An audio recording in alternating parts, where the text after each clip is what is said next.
Le candidat de la Convergence africaine pour le renouveau CAR Afriki Lakouraya a choisi sa région d'origine Kaï pour tenir son dernier meeting.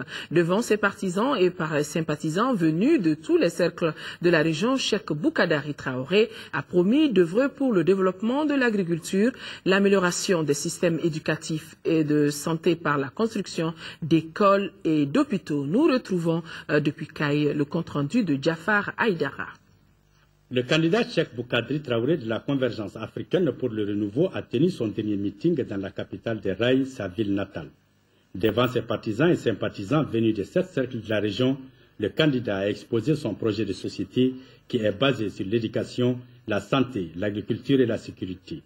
Le candidat du parti CAR, natif de Kaï, s'est engagé à œuvrer pour le changement de mode de vie des Maliens. Nous avons des problèmes de politique de gouvernance dans notre pays, qu'il faut obligatoirement changer ces politiques de gouvernance. C'est en changeant ces politiques de gouvernance qu'on peut mettre en place des institutions solides qui peuvent non seulement créer de l'emploi, donc on a une politique d'emploi cohérente et viable, mais aussi de faire du Mali le grenier de la sous-région. Et Kaï, c'est un pays agricole au-delà des ressources minières que nous avons, donc il va falloir former nos agriculteurs, mais surtout mettre en place des centres de formation à Kaï et encourager les jeunes à aller dans ce secteur, afin que les Kaïsiens ne continuent pas à aller vers l'extérieur.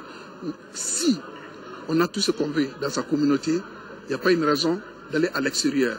En plus de cela, nous voulons que les ressources exploitées à Kaï bénéficient les Kaïsiens. Non seulement que les jeunes Kaïsiens aient de l'emploi à travers les sociétés qui exploitent les mines, mais aussi il faut mettre des raffineries à Bamako ou même à Kaï, afin qu'on puisse savoir la quantité exploitée, la quantité exportée et mieux les taxer, afin qu'on puisse construire non seulement des hôpitaux et des écoles à Kaï, mais des routes.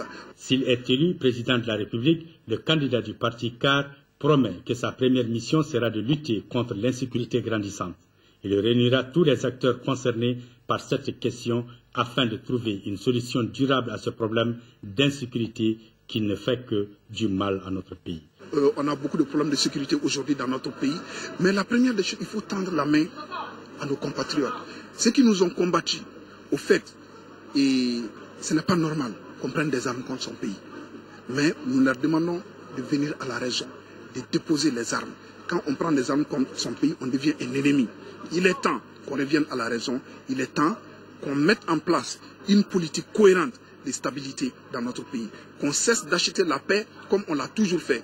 On ne peut pas donner de l'argent à quelqu'un pour ne pas te combattre. Donc il est temps qu'on cesse tout ça, qu'on sache tous que nous sommes tous des Maliens, que nous devons développer nos communautés ensemble. C'est ce que nous demandons.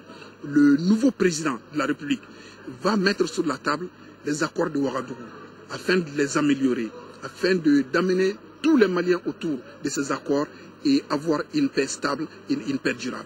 Au cours de ce meeting, les partisans et sympathisants du parti CAR, à travers les représentants qui se sont succédés à la tribune, se sont engagés à soutenir leurs candidats. Il faut dire que ce passage du candidat du parti CAR a requinqué à bloc ses partisans pour les élections du dimanche.